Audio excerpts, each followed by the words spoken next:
Yeah, Sacktown, boy. Let's go, Hobby. 128 to 125. I knew it was going to be a good day as soon as I hit 10 threes today at the park, Hobby. I was on fire.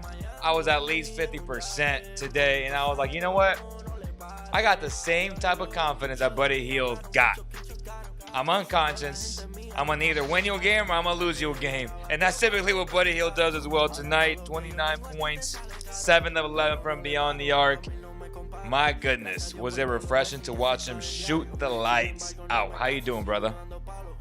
I'm good. How you doing, man? We had a small little intermission there from the pregame to the halftime show to the end of the game. And now, when we had a tumultuous fourth quarter and a terrific comeback, all bottled up in about an 8-minute period. It was a great time sequence. And, made the night finish well after a great, late afternoon, early evening time in Medici, Sacramento. Man, that was a great time overall. It was a, marvelous day, to say the least, in the totality of what occurred throughout this marvelous Wednesday. Absolutely. And Nick Seow says, how is the pizza from Medici today? I'll let you answer that, bro. On a scale of 1 to 10, I'll give it a 200. So that's all you need to know. It was fantastic. I'll definitely be going back, and just for the simple fact it's unique ingredient set, and the way they comprise it is something I never experienced, but the taste was invaluable. So you got to go check that out, man. It's great. Great eat. That's right, guys. Make sure you guys hit that like button, or just like. If you don't like us, but you watching, go ahead, hit the dislike. It helps us out either way.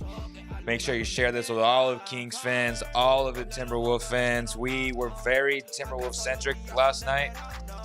And I'm going to answer the question again.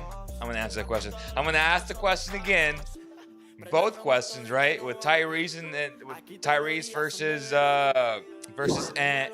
And then do the Timberwolves have a brighter future? I want to see, because Kings fans are very in the moment type people. I think we're all guilty of that. And I want to know how they feel today, because Tyrese balled out today. 16 points very efficiently. 4 of 6 from beyond the arc. 6 assists. 6 and 9 from the field, Hobby, in 29 minutes. Do you still think that if LaMelo doesn't come back, Ant is the rookie of the year? Or has Tyrese kind of come back into your picture? Let's do what the good old break should tell us to do, and that's to slow your roll, guy. As the driver instructor will tell you, pump those brakes. All right, guy? I love Tyrese's game, but let's not give it 4 quarters. Let me get 4 games of this consecutively before we don't put the foot on the gas. We need to be having our foot on the brake. Yeah, I love this game tonight. He played terrific. 16, 3 and 6, and 29 minutes rather. But I like the fact that not only did he get the assist, he had a few rebounds. His perimeter shooting was more than efficient, and he overall shot well in the totality of the game. But everything that has been displayed, don't have that be counteracted by a poor performance on Sunday when they go play Golden State in San Francisco. Go let me see this game and then 3 more, and then we can rediscuss this in about a week and a half, week or so, because we've seen Haliburton, and he'll just go cold. He'll disappear. Like last night, he had like 7, 2, and 9. That's just inexcusable. But I love Tyrese. I just think you see what Edwards can do. You know what LaMelo Ball can do. But, I mean, right now, what did he have currently, Edwards? Yeah, he had 16, 1, and 2 in 28 minutes. So they had about the same game. But, again, let's revisit this conversation in about a week and a half, and then see where he's at. No, let's get a 4 or 5 games. Okay, Javi's like, you know what? I'm going to stick to my guns, even though the Kings won tonight. I'm glad they won. I was with you there. I watched the game. Yes, I'm excited. I'm thrilled. You can tell when I'm smiling. They're winning. They got a good game. They came back from a 12-point deficit, I believe, at one point. I mean, Naz Reid looked like the second coming of let's just say Chris Bosh. That's probably exaggeration, but he looked just marvelous. I'm like, man, every big guy that the Kings play when Rashawn's not in there looks like he's about to go make an all-star appearance. Like, goodness gracious. Naz Reid's their backup center. He had 24, 7, and 2 in 24 minutes. He's averaging a point a minute. Like, he didn't play better than D'Angelo did last night for them, but goodness gracious. Naz Reid, I think he went to junior college. He's tough, though, Javi. We talked about this. The guy is tough. The guy is tough. He's physically tough. He's scary in the paint. He reminds me a lot of Rashawn Holmes, man. He's a little bit younger, and that's a guy that if I'm the Kings, I have him on my big board. So right in front of me, I have a whiteboard. I got Nasrid on my whiteboard, man, because that's a guy that you don't have to break the bank for, but he's still gonna command like 8 to 9 per year. He's that type of guy off the bench.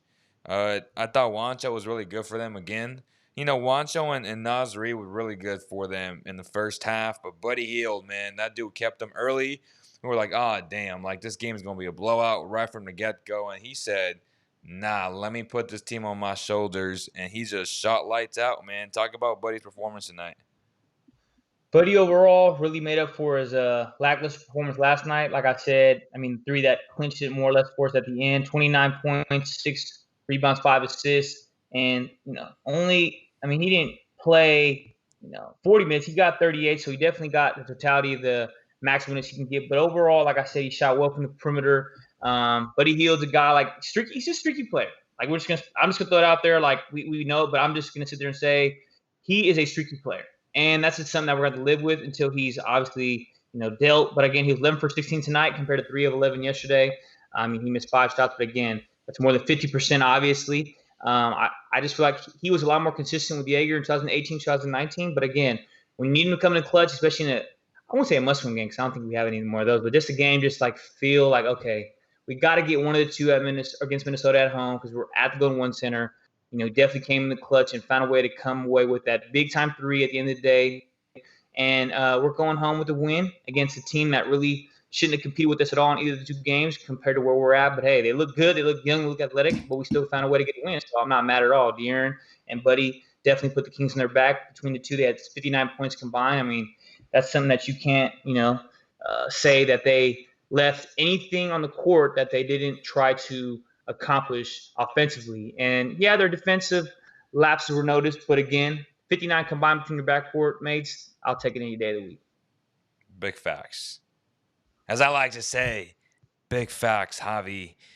You liked your boy Damian Jones tonight. Played well. Right.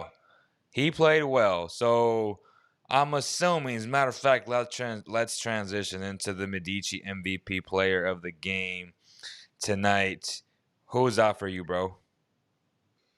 I'm going with my man. I'm going with D Fox. 35 and 7. Oh, I thought you were going with John. I was like, okay, he had to play the game. That stop against Cat down the stretch. I was like, man, he for sure going to say he's my guy. But hold on. I'm going to make another caveat. I'm going to make the Valley Tire Center defensive player of the game. Oh, okay. I like Damian Jones. I like Damian Jones is the Valley Tire Center defensive player of the game. I like that. That segment brought to you by Valley Tire Center. Go check out your new tires that you may need at the Custom Tire Center. Check it out. That's right. So the Valley Tire Center defensive player of the game is Damian Jones. I think we need to make sure we have a good reprimandum on making sure we have one also paired with the other right now because we can make this a dual MVP for the game. Offensively, I think De'Aaron, obviously, 30 points, like I said last night. They're not scoring 30 with De'Aaron as their lead cog put 30 plus. They're not going to win. They won by 3 with De'Aaron scoring 30. Defensive player of the game, brought to you by Valley Tire Center, Damian Jones. 8-8-2, made the play of the game. 8 points, 8 rebounds, and he had 1 assist, but I obviously made the defensive play of the game. And only 22 minutes to play. Again, he deserves a full-time contract with the Kings. And I just want to see whether he comes back or not. I think if they let Hassan walk, compared to the age differential, I think he'd be a really good backup center for us. I mean, I don't think they'd sign him and put him on the 10-day if they didn't think he had any potential. And he's played well in spot starts and spot minutes, and more or less the opportunity he's got in the slightest of time for his short time here in Sacramento. Okay, so I went on De'Aaron Fox's Twitter because somebody in the comment section brought it up. Forget who it was. And Bagley bomb? So I took a screenshot, and now it's on the screen. So all of us are seeing it. De'Aaron Fox, 13 minutes ago, tweeted out 6 emojis, okay? And he wants us to essentially break it down. He wants us to assume and make assumptions of what this tweet, what it could potentially mean. And it's interesting because in these 6 Emojis, which one is a cloud, which is more like a question mark. The other one's a house. The other one is a no. The other one's a money sign. The other one's another question mark, like a cloudy question mark, and then the other one's a sad face. Now, if I had to assume and put some money on this without having to ask Aaron, without having to DM him right now, or having to DM his brother, shout out to Quentin, by the way, Quentin Fox, I'm going to assume that this means that maybe he didn't get the house in downtown Sac or midtown Sac. I forget where the location was. Maybe. But if you guys want me to imply that it means something negative in terms of what his future is with the Sacramento Kings, don't worry, Kings fans. It's not that big of a tweet. Maybe he's just frustrated with something. I don't know. But it seems like there's money involved and there's a house involved. Maybe it's a real estate deal. I don't know. But shout out to, can't tell who told me to bring it up, but yeah. That's what I think if I'm gonna have to assume or imply something from these 6 emojis. Is that it's something didn't go through potentially in real estate. Not sure what it is, because I know he sold his house in Folsom in the hills. I mean, he had a dope house in the hills, man. He sold it for like 2.4 mil, I believe. So, my goodness. I would have loved to live at that house. Yeah, I don't even know why he sold it, but hey, if he wants to close to the arena, I'm not mad at him. I know that traffic on that 50 from Folsom can Yeah. be rough going trying to find a parking spot downtown. But hey, I'm just hoping you didn't interpret that as something negative. I'm like, wait, what are you trying to say? He's trying to sell his house to move up out of California? That would be the worst thing that I'm trying to hear right now. But I'll take it as just a real estate deal gone bad, because I'll definitely be comfortable with that going to sleep, not thinking about De'Aaron Fox selling his house to move out of the state. Because I'm like, whoa. Let's just, like I said, pump the brakes. Okay, let's make sure we don't get too far ahead of ourselves. I mean, they've been playing bad this year, but it ain't like they're the worst in the West. They just, need to find a defensive oriented mindset and maybe a better coach or two. Exclaiming needs to get the boot, but that's just Okay, my opinion. so I'm looking at the quoted tweets. There's a good one here where he's ya boy Matty YBM. He says, "Yo, I'm not an emoji translator, so I'll just assume it means not in my house. Stop it. We cash money," in reference to Buddy's game winner. I'll take that too. I mean, no big deal. I'll take that too. It's all good. Our boy All Aaron good. Bruski says NBA emoji Rebus Twitter is going to lose their minds when they see this. Another good one is I translate this as the haters that you live rent free in their head are sad because you've been dropping buckets on buckets on buckets. That's from Point God. I like that one too. Like I'm not mad at that. Uh Depressed Kings fan says he's either talking about his own home or he's talking about Rashawn. I doubt he's talking about Rashawn though, so he can someone please tell me what he's talking about.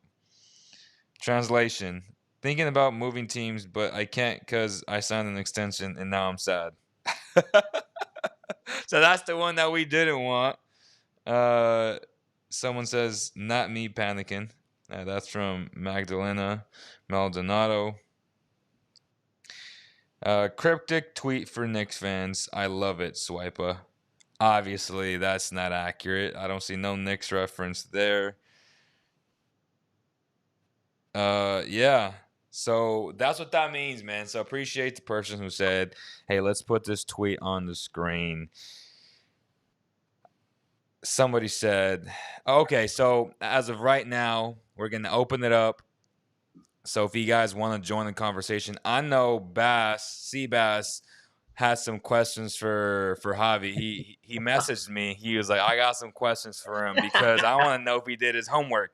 So let's take to 3 to 4 minutes each for everybody that's gonna click the link and join the conversation.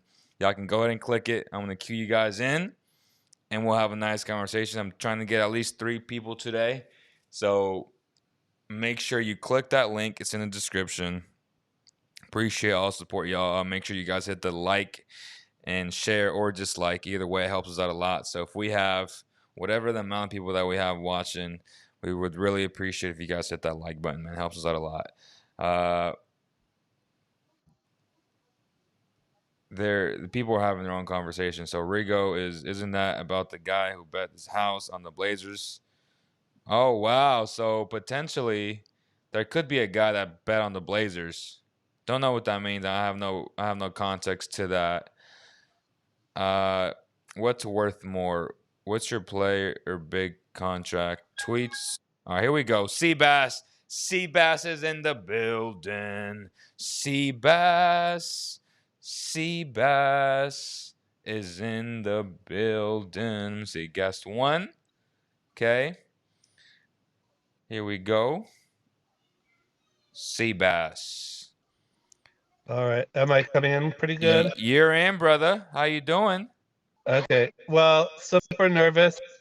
Give me 30 seconds to acclimate myself to the celebrity stage here.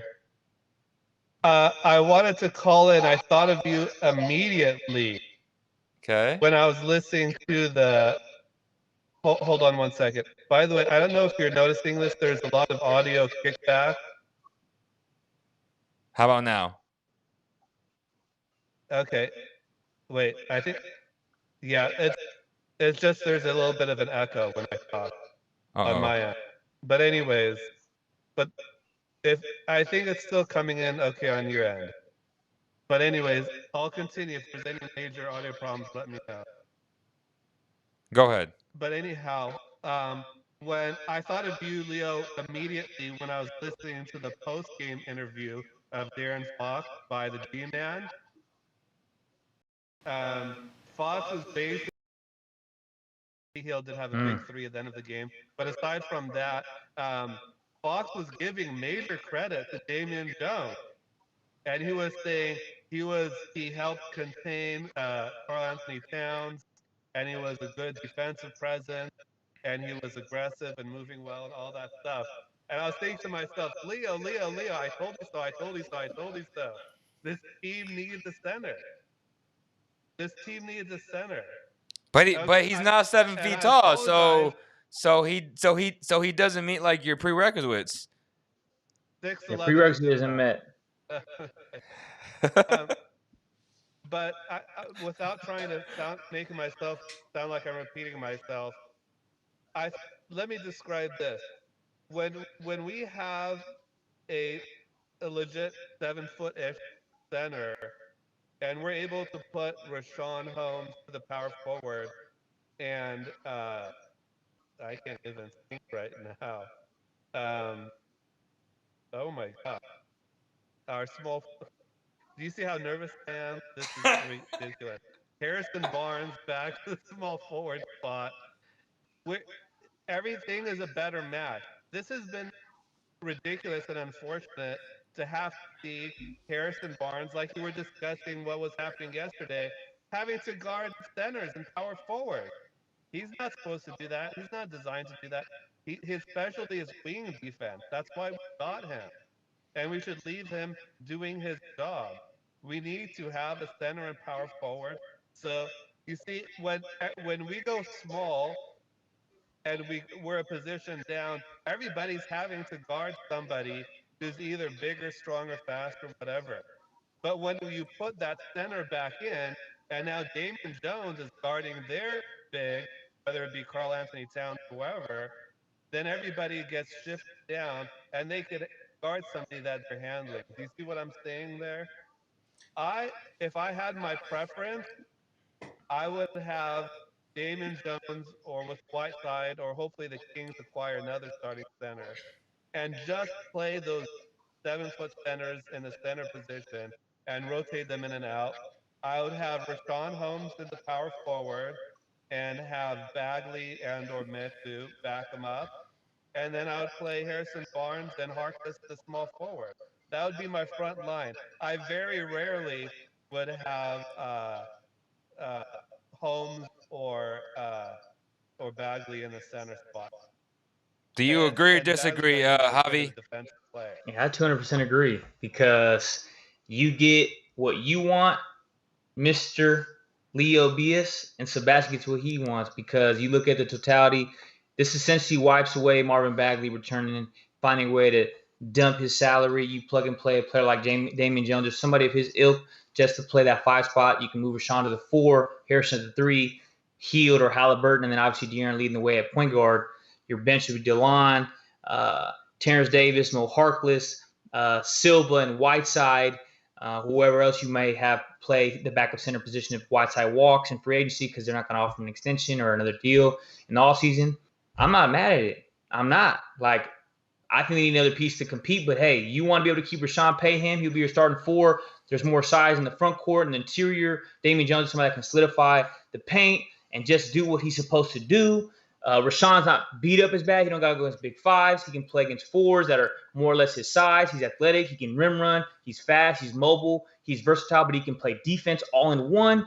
And you really can utilize his skill because he'd almost, I won't say be an oversized 4, but he'd be a more than capable 4 at his size. And then Damian Jones is literally just play the paint, rebound, block shots, and do that because Damian's not in a position to demand a lot of money. He's not in a position to, complain about anything. He's not in a position to ever take away an opportunity from his own beholding because of where he's at in the league due to all the teams he's played for by now in his 5th, 6th year. I mean, I think he led to come back to Sacramento and be what we need to be, and that's the guy that's going to do all the, as they'd say, dirty work in the interior. And I feel like, I'm not opposed to it. I want them to go get a star in the offseason, but if they got Damian and find a way to get rid of Bagley, you get what you want. Sebastian gets what he wants, and I like the idea of it just overall in the totality of the idea being presented. All right, so Seabass, one last question for you. Watching Metu play the last 2 weeks, he would be your backup center, by the way. It'd be Metu because they let Hassan Whiteside rather leave in well, Metu's a power forward, but you know what I'm trying to say. They'd be your 2 bigs. It'd be your backup bigs would be Silva and Metu. So, have you been impressed with Metu, Seabass, and would you rather see him come off the bench rather than Marvin Bagley?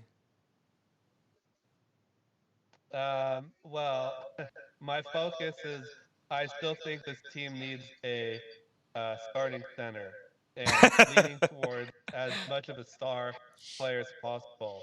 Metu and Bagley, they're kind of like not a big difference between the two from my standpoint. I mean, maybe we get more defense from Metu at least, but whatever, it's not a big deal to me. I know I'm on a time limit. Can I pose one more thing while Go I'm on the ahead. line? So, we're looking at the King. By the way, let me mention one other quick thing, very quick. Just a comment. The Kings are not are pretty bad, but they shouldn't have to work this hard for a victory. Buddy Hield going 7-11 and Tyrese going 4 for 6 from 3. And we barely beat Minnesota, worst team in the NBA, by 3 points. That's having to work way too hard for beating like the bottom Beggars 4 can't be team. choosers. Let that be food for thought here. That this team needs some major improvement.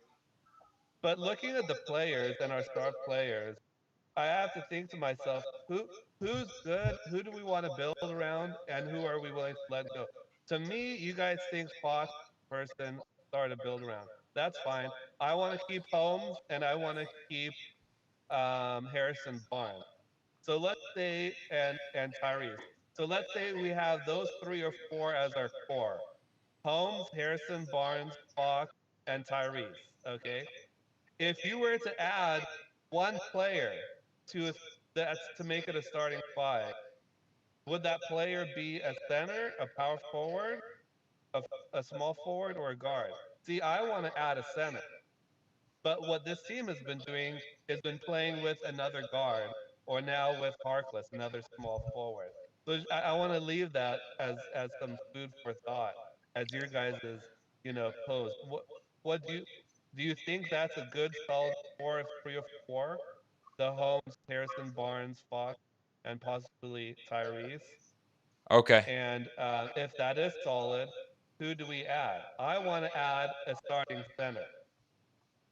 I All pose you right. guys. What do you guys want to add? Okay. So Love, we'll Or we'll some of We'll those. take it off the air, brother. Appreciate you calling in. All right. Yep.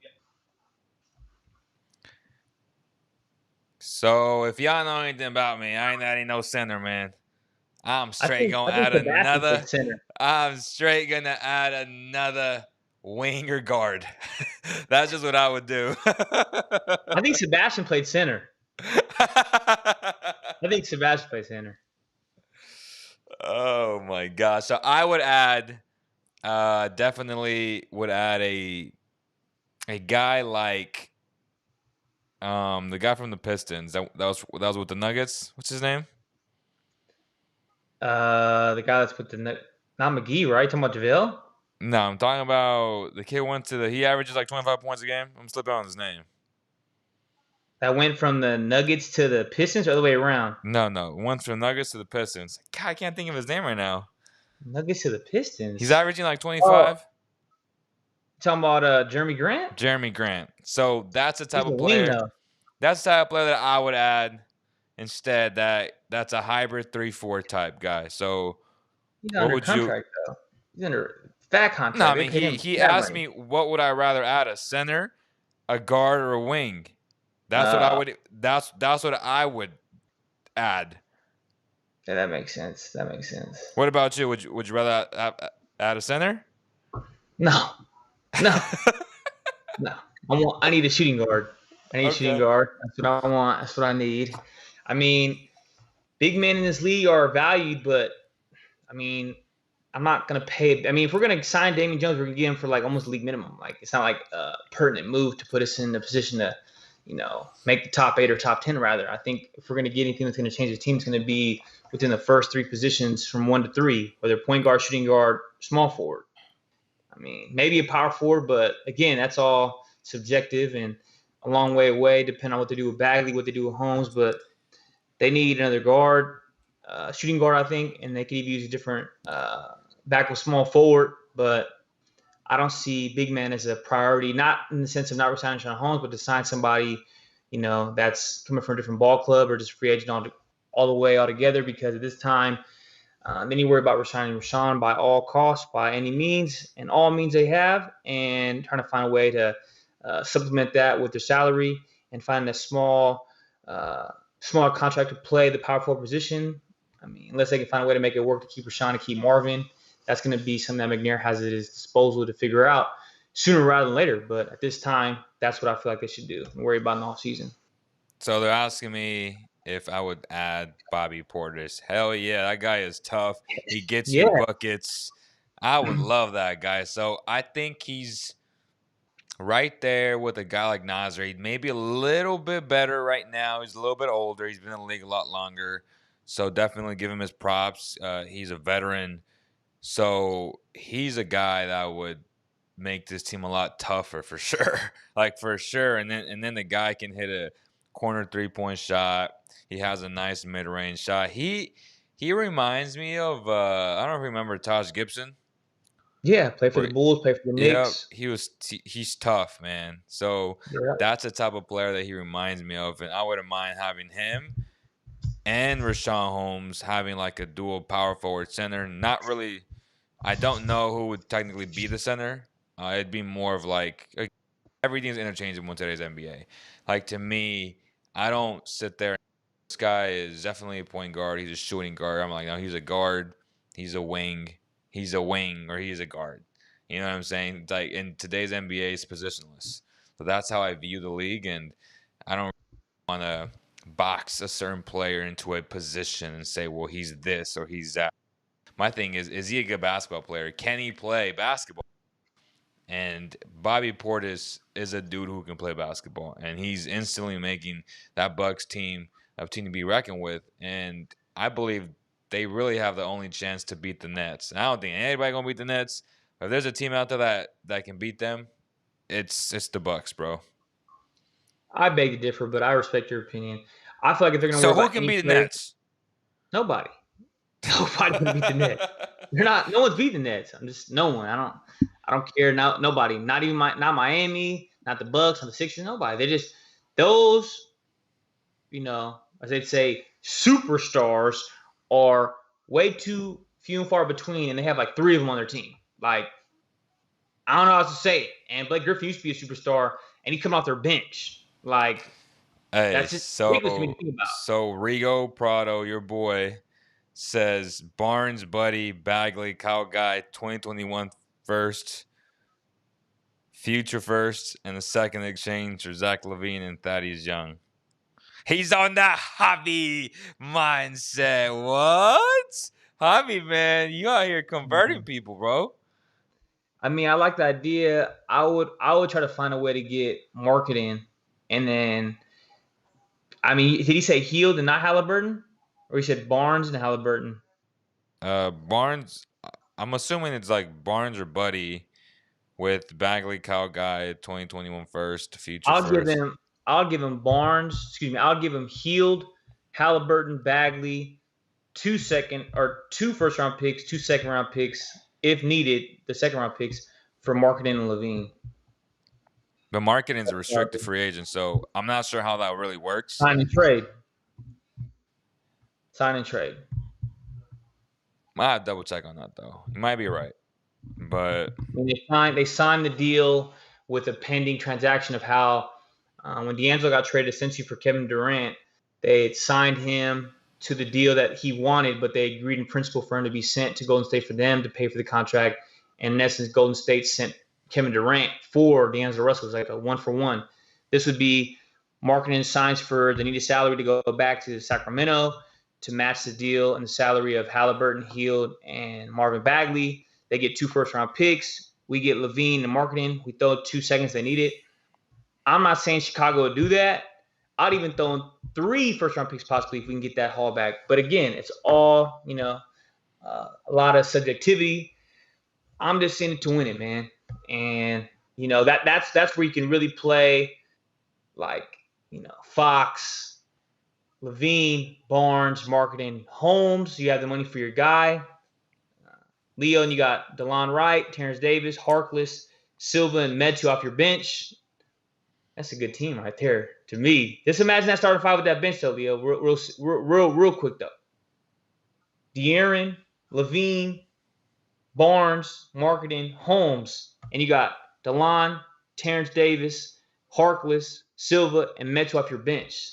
That's a good team right there, brother. And you adding Damian Jones, that's a solid team. That's a solid team right there, brother. I like it. The naysayers would say whatever, but the nights that De'Aaron's not going nuts, Levine's there. The night that Holmes can't pack it all by himself in the interior, I just don't see the Bulls ever doing that, though.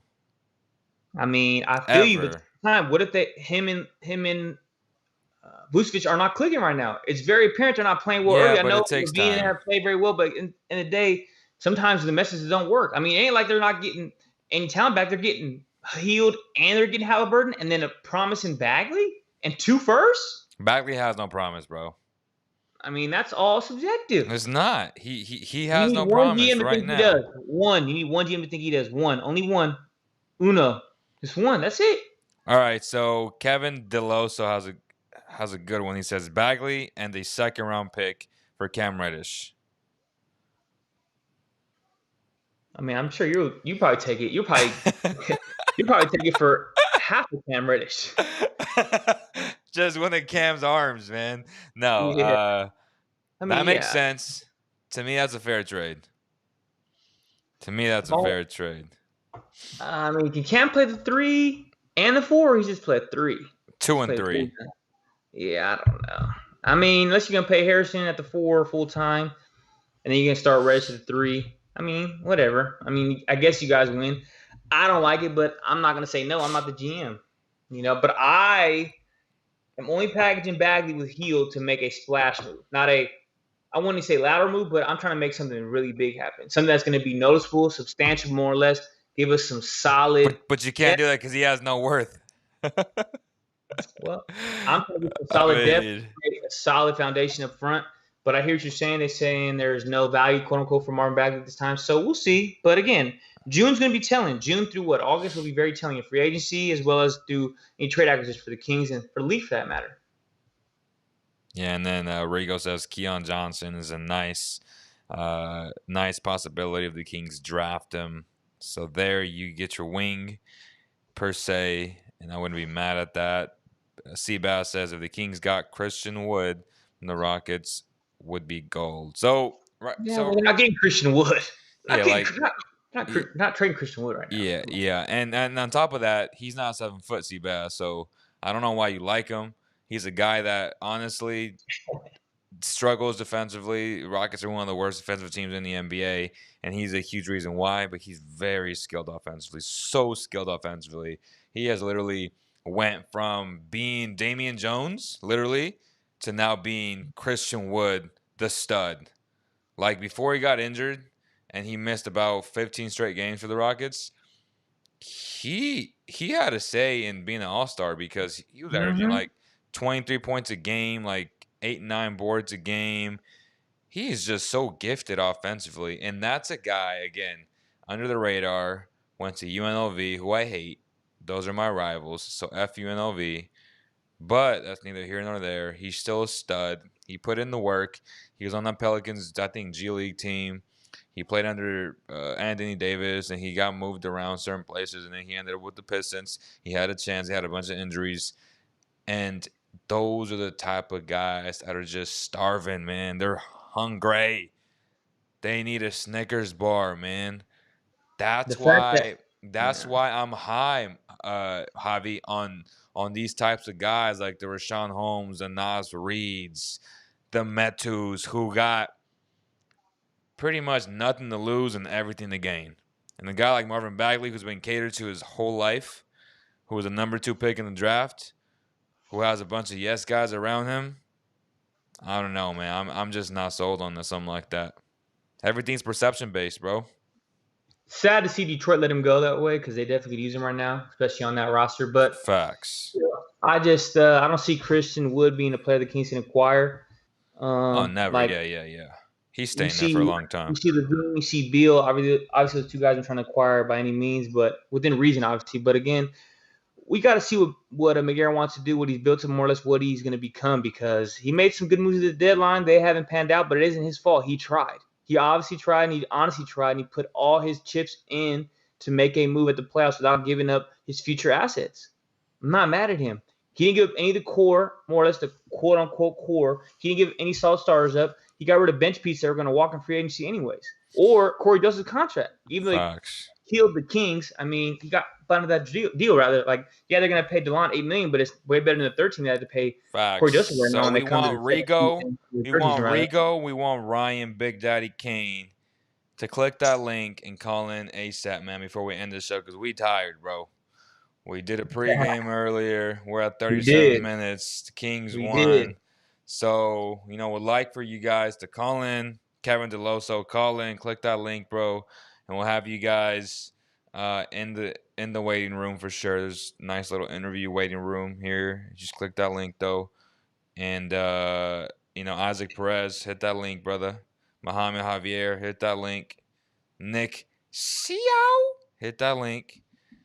And yeah, man, let's get this party popping because we're about to end this show. But yeah, I mean, obviously, again, we sound like broken records, but this is going to be the biggest off season in Kings history. It has to be. 15 years of not making the playoffs.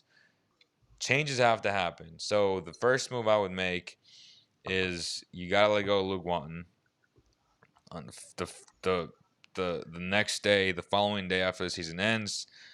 And then the second move is reevaluate your entire scouting department because that is much needed. And just try and build that infrastructure. Not having the Stockton Kings to really hurt the team, I feel like in terms of development, but it was tough for every team because then they had a bubble, etc. So they had to send their teams, their players to the Spurs G League team and to the Clippers Agua Caliente team, and obviously you want them to play for the Stockton Kings, your own G League team, and be with your own guys, your own coaching staffs, etc. And I think player development, especially for a small market team, is huge. So if we think we have something in Woodward, now is a time. I've always been against stuff like that, but I've caved in, Javi. I feel like it's time to play Woodward and see what they got in him. At least give him some run. And I know it's against the whole tanking idea because That means that Harrison Barnes won't play much. That means that Buddy Hield won't play much. That means that Rashawn Holmes won't play much. But you got to see what you got in Woodward. You got to see what you got in Ramsey, who's an ultra athletic guard who can do a little bit of everything. So it's time. I mean, like you said, they ain't making the playoffs. All right, here we go. Nick. Give me 1 second, Nick. And guest. All right. Nick. Well, all right. What's up, brother? What's up, guys? How you doing? Hey. How you doing, Nick? I'm doing good. I'm doing good. So lower our volume from the show. What's up, brother? What's up? What's up, guys? How you doing? All right, so mute us on your phone or your laptop, because I can hear ourselves. Lower our volume from the show. See? Is this a joke? Yeah, he's playing around. All right, Nick. So what do you want to talk about, brother? Mute us on your phone or your laptop. I can hear ourselves.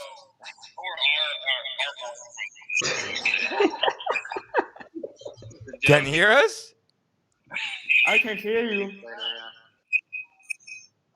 You gotta turn down the volume of the radio, man, of the podcast on YouTube. We don't want to hear ourselves back in a, sense of repeating what we just said. We're hearing it back, the delay. So just turn it down, please, if you can.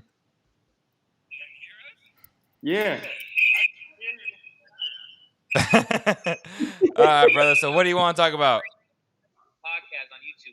We don't want to hear ourselves back in a, sense of repeating what we just said. We're hearing it back with a delay. So just turn it down, please.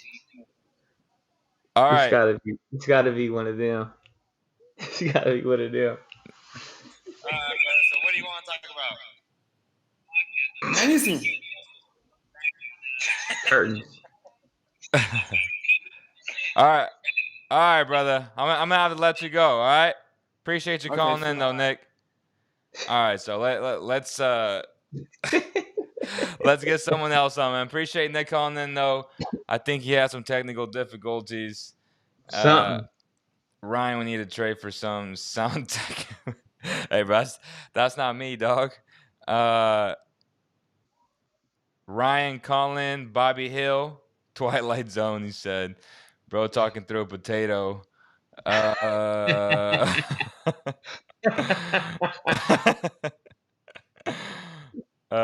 we need some sound tech people. Yeah, I'm gonna talk to some people on Ecamm, and I'm wondering why there's a echo from the people that call in. Like, there shouldn't be an echo. I don't understand why. So definitely, I'll get on the call tomorrow with Ecamm Live and see if we can fix it, troubleshoot some stuff, man, to try and make this a little bit better. I am way from China. Oh, he's in China. That's why. Hey, appreciate you, Nick. Appreciate you, brother. Be careful out there, man. We love China. We love China. Out there. Be safe out there, man. Homie. Careful. Nick, are you really calling from China? Yeah, he is. He is. Respect to him. All right, y'all. So is Ryan calling in? Is Rigo calling in? Is Isaac? Isaac, bro, come on, big dog.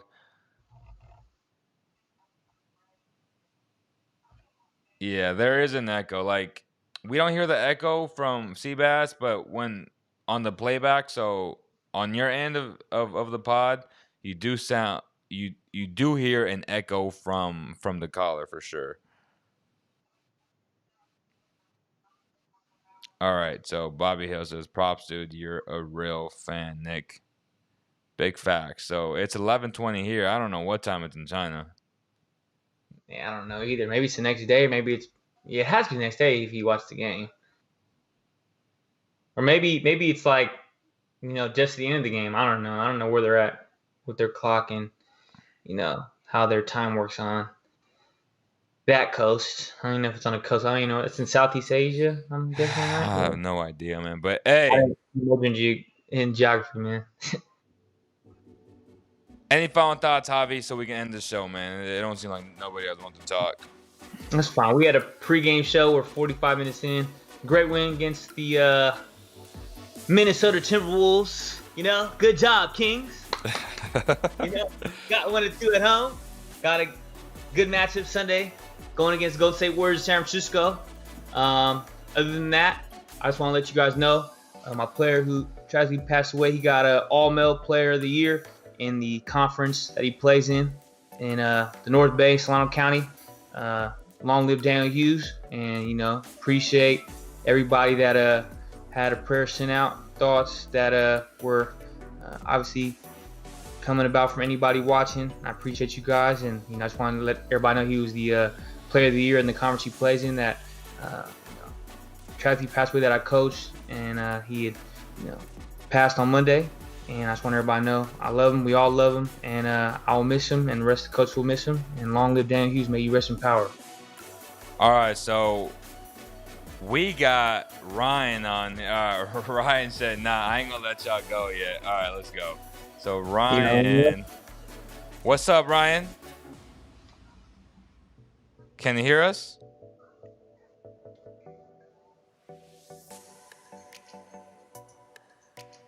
Ryan, can you hear us? Ryan, can you hear us? Connection Ryan lost. should be on, brother.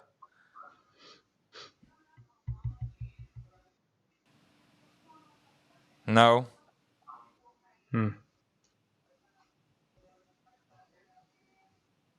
Seems like he's frozen. He ain't moving.